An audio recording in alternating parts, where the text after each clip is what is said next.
ರೈತ ಹೋರಾಟಗಾರರಾದಂಥ ನಂಜುಂಡೇಗೌಡರು ನಮ್ಮ ಜೊತೆಗೆ ಫೋನ್ ಸಂಪರ್ಕದಲ್ಲಿ ಜಾಯ್ನ್ ಆಗಿದ್ದಾರೆ. ಸರ್ ನಮಸ್ತೆ.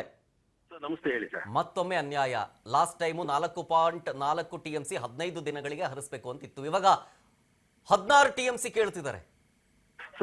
ನಮ್ಗೆ ಈಗ ನೀವು ಮೊದಲು ಹೇಳಿದ ರೀತಿ ನಿರಂತರವಾದ ಅನ್ಯಾಯ ಕರ್ನಾಟಕದ ಪರವಾಗಿ ಆಗ್ತಾ ಇರೋದು ಎರಡನೇ ಮಾತೇ ಇಲ್ಲ. ಇದರಲ್ಲಿ ಸಂಪೂರ್ಣವಾಗಿ ನಮ್ಮ ಸರ್ಕಾರ ನಮ್ಮ ಹಿತ ಕಾಪಾಡೋದ್ರಲ್ಲಿ ಸರಿಯಾದಂತ ಮಾಹಿತಿ ಕೊಡೋದ್ರಲ್ಲಿ ಸಂಪೂರ್ಣ ವಿಫಲ ಆಗಿದೆ ಅಂತ ಹೇಳಿ ನಾವು ಪದೇ ಪದೇ ಹೇಳ್ತಾ ಇದ್ದೀವಿ. ಈಗಲೂ ವಿಫಲ ಆಗ್ತಿದೆ ಸರ್. ಬರೀ ಈ ವಿಚಾರದಲ್ಲೂ ರಾಜಕಾರಣ ಮಾಡ್ತಾರೆ. ಈ ನಮ್ಮ ಕರ್ನಾಟಕದ ಎಲ್ಲಾ ಪಕ್ಷಗಳು ಆಡಳಿತ ಮಾಡುವಂತ ಸಂದರ್ಭದಲ್ಲಿ ಒಂದು ವಿರೋಧ ಪಕ್ಷವಾಗಿದ್ದಾಗ ಅದನ್ನ ಬಳಸ್ಕೊಳ್ಳಕ್ಕೆ ನಾಟಕ ಆಡ್ತಾರೆ ಹೊರತು ಈ ರೈತರ ಹಿತ ಕಾಪಾಡೋದು ಸಂಪೂರ್ಣ ವಿಫಲ ಇದೆ ಸರ್. ಸೊ ವಕೀಲರಿಗೆ ಕೊಡ್ಬೇಕಾದಂತ ಮಾಹಿತಿ ಕೊಡೋದ್ರಲ್ಲಿ ಒಂದು ತಂಡ ಇಲ್ಲ ಕರೆಕ್ಟ್ ಆಗಿ. ಈ ತಂಡನೂ ಬದಲಾವಣೆ ಆಗ್ತಿರ್ತಾರ. ಅವರು ಸರ್ವಿಸ್ ಎಷ್ಟು ದಿನ ಇರ್ತದೆ, 2 ವರ್ಷ 3 ವರ್ಷ, ಪುನಃ ಹೊಸಬ ಬಂದ್ರೆ ಅವ್ನು ಸ್ಟಡಿ ಮಾಡಕ್ಕೆ ಹೋಗಲ್ಲ. ಅದೇನು ಲಾರಿ ಗಟ್ಲೆ ದಾಖಲೆಗಳು ಇವೆ ಇದ್ರಲ್ಲಿ. ನ್ಯಾಯಮಂಡಳಿ ನಡೆದಿರುವಂತದ್ದು, ಸುಪ್ರೀಂ ಕೋರ್ಟ್ ಅಲ್ಲಿ ನಡೆದಿರೋದು, ಹಿಂದೆ 24ರಲ್ಲಿ ಒಪ್ಪಂದ, ಇವೆಲ್ಲ ದಾಖಲೆಗಳನ್ನ ಪರಿಶೀಲಿಸಿ ಮಂದಟ್ ಮಾಡ್ಕೊಳಕ್ಕೆ ಸರ್ಕಾರ ಬದಲಾವಣೆ ಇದ್ರೆ ಒಂದು ತಂಡ ಅಲ್ಲಿ ಇರ್ಬೇಕು. ಆ ದಿಕ್ಕಲ್ಲಿ ಯಾವುದೇ ಕಾರಣಕ್ಕೂ ಇವ್ರು ಕೆಲಸ ಮಾಡಿಲ್ಲ.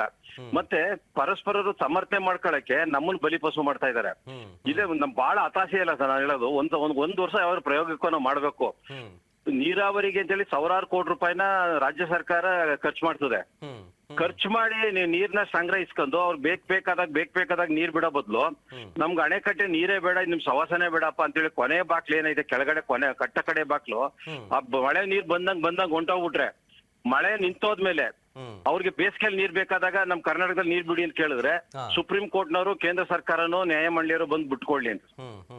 ಇಲ್ಲೇ ಇರೋ ನೀರ್ನ ಮಳೆ ನಮ್ ನೆಲದಲ್ಲಿ ಬಿದ್ದಂತ ಮಳೆನ ನಾವು ಬಳಸ್ಕೊಳಕ್ಕೆ ಅಲ್ಲಿ ಕೊಡುವಂತ ತೀರ್ಮಾನ ಬಹುಶಃ ರಾಜ್ಯಕ್ಕಿರೋ ಅಧಿಕಾರನ ಕಿತ್ಕೊಂಡಂಗೆ ಇಲ್ಲ. ಏನ್ ಗೊತ್ತಾ ನಂಜುಂಡೇಗೌಡ್ರೆ, ಲಾಸ್ಟ್ ಟೈಮ್ 4.4 TMC ನೀರು ಕೇಳದಂತ ಸಂದರ್ಭದಲ್ಲಿ ಅವಾಗ ರಾಜ್ಯದಲ್ಲಿ ಉತ್ತಮ ಮಳೆಯೂ ಕೂಡ ಆಗಿರಲಿಲ್ಲ, ಡ್ಯಾಮ್ ನಲ್ಲಿ ನೀರು ಇರಲಿಲ್ಲ. ಅದಾಗಿ 2 ದಿನಗಳ ನಂತರ ಉತ್ತಮ ಮಳೆನೂ ಕೂಡ ಆಗಿತ್ತು, ಡ್ಯಾಮ್ ಭರ್ತಿ ಆಗಿತ್ತು ಅಂತ ಹೇಳಿ ಕಬಿನಿಂದ ಸ್ಟ್ರೈಟ್ ಅವೇ ನಾವು ತಮಿಳುನಾಡಿಗೆ ನೀರು ಬಿಟ್ವಲ್ಲ, ಅದೆಲ್ಲ ಲೆಕ್ಕಾಚಾರ ಇಲ್ವಂತ ಅವ್ರಿಗೆ. ಅವ್ರು ಕೇಳಿದ್ದು 4.4 TMC ನೀರಿಂದ, ಅದಕ್ಕಿಂತ ಜಾಸ್ತಿ ನಾವು ನೀರು ಹರಿಸಿದ್ವಿ, ಅದ್ ಲೆಕ್ಕಕ್ಕಿಲ್ಲ. ಇವಾಗ ಮತ್ತೆ 16 TMC ನೀರು ಹರಿಸ್ಬೇಕು ಅಂತ ಹೇಳ್ತಿದ್ದಾರೆ. ಈಗಿರೋದು ಲೆಕ್ಕಾಚಾರದ ಪ್ರಕಾರ ನಂಜುಂಡೇಗೌಡ್ರೆ 30 TMC ನೀರಿದೆ. ಅದ್ರಲ್ಲಿ ನಾವು 16 TMC ನಾವು ತಮಿಳುನಾಡಿಗೆ ನೀರು ಕೊಟ್ಬಿಟ್ರೆ 14 TMC ನೀರು ಉಳ್ಕೊಳ್ಳುತ್ತೆ. 14 TMC ನೀರಲ್ಲಿ 5 TMC ನೀರು ಡೆಡ್ ಸ್ಟೋರೇಜು, ಉಳ್ಕೊಂಡಿದ್ದು 9 TMC. ನಮ್ಗೆ ಕುಡಿಯಕ್ ಬೇಕಾಗಿರೋದೆ 11 TMC ನೀರು, ಇನ್ನೂ 3 TMC ನಮ್ಗೆ ಶಾರ್ಟೇಜ್ ಬರುತ್ತೆ. ಈ ಲೆಕ್ಕಾಚಾರನ ಅವ್ರಿಗೆ ಅರ್ಥ ಮಾಡಿಸೋವಲ್ಲಿ ವಿಫಲ ಆಯ್ತು ಅಂತ ಅರ್ಥ ಅಲ್ಲಿಗೆ. ಎರಡನೇ ಮಾತಿಲ್ಲ ಸರ್. ವಕೀಲರು ದುಡ್ಡು ಇದೆಯಲ್ಲ ಸರ್, ನಮ್ಮ ಸರ್ಕಾರ ವರ್ಷಕ್ಕೆ ಎಷ್ಟು ಕೊಡದೆ ಅಂತ ಅನೌನ್ಸ್ ಮಾಡ್ಲಿ ಸರ್. ಬಹಳಷ್ಟು ಕೋಟಿಗೆ ಲೆಕ್ಕಕ್ಕಿಲ್ಲಂಗೆ ಖರ್ಚು ಮಾಡ್ತಾವ್ರೆ. ಆದ್ರೆ ಮಾಹಿತಿ ಕೊಡೋದ್ರಲ್ಲಿ ವಿಫಲ ಆಗಿದ್ದಾರೆ. ನಾನು ವಕೀಲರನ್ನು ಟೀಕೆ ಮಾಡಲ್ಲ ಸರ್.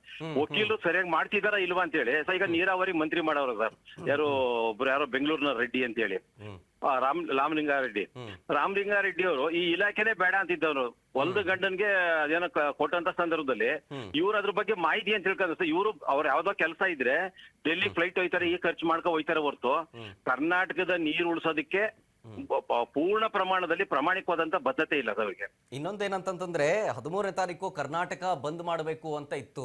ಯಾವಾಗ ಪರಿಸ್ಥಿತಿ ಒಂದು ಹದಕ್ಕೆ ಬಂದಿದೆ, ಏನ್ ಸಮಸ್ಯೆ ಇಲ್ಲ ಅಂದಾಗ ಆ ಒಂದು ಹೋರಾಟವನ್ನ, ಆ ಒಂದು ಬಂದನ್ನ ಹಿಂದೆ ತಗೊಳ್ಬೇಕು ಅನ್ನುವಂತ ಚರ್ಚೆಗಳು ಆಗ್ತಾ ಇರೋ ಟೈಮ್ನಲ್ಲೇ ಈಗ ಮತ್ತೆ ಈ ವಿಚಾರ ಹೊರಗೆ ಬಂದಿರೋದ್ರಿಂದಾಗಿ ಈ ಬಂದ್ ವಿಚಾರದ ಬಗ್ಗೆಯೂ ಕೂಡ ಚರ್ಚೆ ಆಗ್ತಿದೆ. ಚರ್ಚೆ ಆಗ್ಲಿ ಸರ್. ಒಂದೇನಂತಂದ್ರೆ ಕರ್ನಾಟಕದ ರೈತರು, ಕನ್ನಡ ಪರ ಅಥವಾ ರೈತರ ಪರ, ದಲಿತರ ಪರವಾಗಿ ಇರುವಂತ ನನ್ನಂತವ್ರು ಸೇರಿದಂಗೆ ಎಲ್ಲರಲ್ಲೂ ಈ ಒಂಥರ ಬೇರೆ ಬೇರೆ ವೈಯಕ್ತಿಕವಾದಂತ ಭಿನ್ನಾಭಿಪ್ರಾಯಗಳು ದೊಡ್ಡದ್ ಮಾಡ್ಕೊಂಡು ರಾಜ್ಯದ ಹಿತ ಕಾಪಾಡೋದ್ರಲ್ಲಿ ನಾವು ಒಮ್ಮತವಾಗಿ ರಾಜ್ಯ ಸರ್ಕಾರದ ಮೇಲೆ ಒತ್ತಡ ತರುವಂತದ್ರಲ್ಲಿ ನಾವು ಫೇಲ್ಯೂರ್ ಆಗ್ತಿರೋಂಥದ್ದು ರೈತ ಸಮುದಾಯಕ್ಕೆ ಅನ್ಯಾಯ ಮಾಡ್ತಾ ಇರಂಗಾಗಿದೆ. ಇವತ್ತು ಕುಂತ್ಕೊಂಡು ನಾವೆಲ್ಲ ಯೋಚನೆ ಮಾಡ್ಕೊಂಡು ಈ ಕಾಸ್ಗೆ ಬಹಳ ಗಟ್ಟಿ ಧ್ವನಿ ಸರ್. ಮಂಡ್ಯದಲ್ಲಿ ಕಾವೇರಿ ಹಿತರಕ್ಷಣಾ ಸಮಿತಿ ಇದ್ದಂತದ್ದು ಗಿನ್ನಿಸ್ ದಾಖಲೆಗಳು, ಹಲವಾರು ಚಳುವಳಿ ತನ್ನಿಂದ ತಾನೇ ಎಲ್ಲಾ ಪಕ್ಷರು ಸೇರಿದ್ರು. ಅಲ್ಲಿ ಏನಂದ್ರೆ ಆ ರೀತಿಯ ಚಳುವಳಿ ಇವತ್ತು ಮರುಕಳಿಸ್ಲಿಲ್ಲ ಅಂತ ಹೇಳಿದ್ರೆ ನಮ್ಗೆ ಶಾಶ್ವತ ಕಷ್ಟ ಆಗುತ್ತೆ. ನಿಜ ನೋಡೋಣ ನಂಜುಂಡೇಗೌಡ್ರೆ ಏನಾಗುತ್ತೆ ಅಂತ ಹೇಳಿ. ಯಾಕಂದ್ರೆ ಈ ಒಂದಷ್ಟು ವಿಚಾರಗಳ ಬಗ್ಗೆ ಚರ್ಚೆ ಆಗಬೇಕು, ಈ ಹೋರಾಟದ ಬಗ್ಗೆಯೂ ಕೂಡ ಚರ್ಚೆ ಆಗಬೇಕು. ನೋಡೋಣ ಏನಾಗುತ್ತೆ ಅಂತ ಹೇಳಿ.